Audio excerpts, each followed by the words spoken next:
What's up guys, Justin here of YugaTech, and today we're quickly checking out this Huawei MatePad T10, the little brother of the MatePad T10s that we just recently reviewed. With some similarities to the T10s, it's hard not to notice its cheaper price of 6,999 pesos. On that note, let's take a look at what to expect.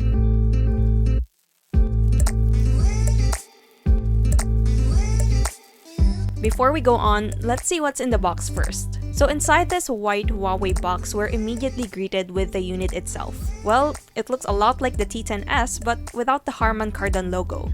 Okay, let's set that aside first. And then in these two boxes, we get the SIM ejector tool, the adapter, and its USB Type-C cable. So what we have here isn't the official retail unit, but expect to get some paperwork and warranty card when you buy one.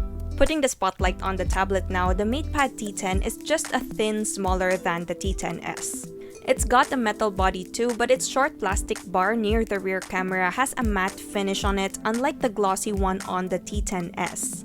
I like it. It makes the buttons feel more textured and tangible. Now, other things you'll find at the back are its 5-megapixel rear camera and some Huawei branding. Flipping over to its display, we get a 9.7-inch IPS screen with a resolution of 1280 by 800 pixels and a pixel density of 156 pixels per inch. The bezels are evidently thick, and on the landscape top part are its 2-megapixel front camera together with an LED indicator. So far, the display quality is satisfactory. We get good colors, but they can look dull if you're used to displays with higher resolution. For buttons and ports, on the right are its power and volume buttons, as well as two microphones. There's nothing on the left side, but on top you'll find a loudspeaker.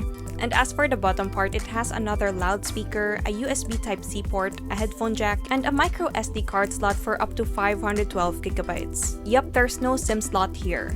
Under the hood, the MatePad T10 packs the same Kirin 710A processor that can be found on the T10s. It also has the same Mali G51 GPU, but with a trimmed down 2GB of RAM and 32GB of internal storage. Meanwhile, keeping this tablet running is a 5100 mAh capacity with 10 watts charging. And as for software, it's running on Android 10, skinned with EMUI 10.1, which solely relies on Huawei mobile services and Huawei's own app gallery. So yeah, there's no Google apps and services out of the box here, but we'll discuss more of its performance in our full review soon.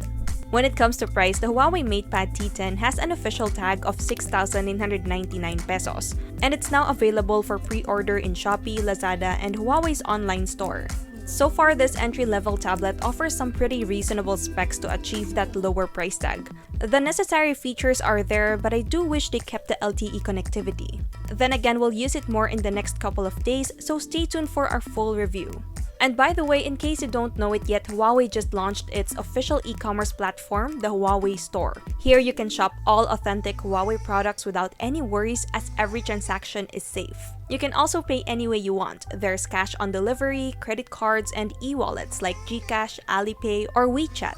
So what are you waiting for? Don't forget to check out the Huawei Store to buy all your favorite Huawei devices and sign up now to redeem your 500 pesos voucher. Tell your friends and family as well, we'll put the link in the description box. And if you enjoyed this video, be sure to drop a like, subscribe to our channel for more content, hit that bell icon so you don't miss any future uploads, and be sure to visit yugatech.com for the latest tech news and reviews. Once again, this is Justin, and don't forget to wash your hands and stay at home.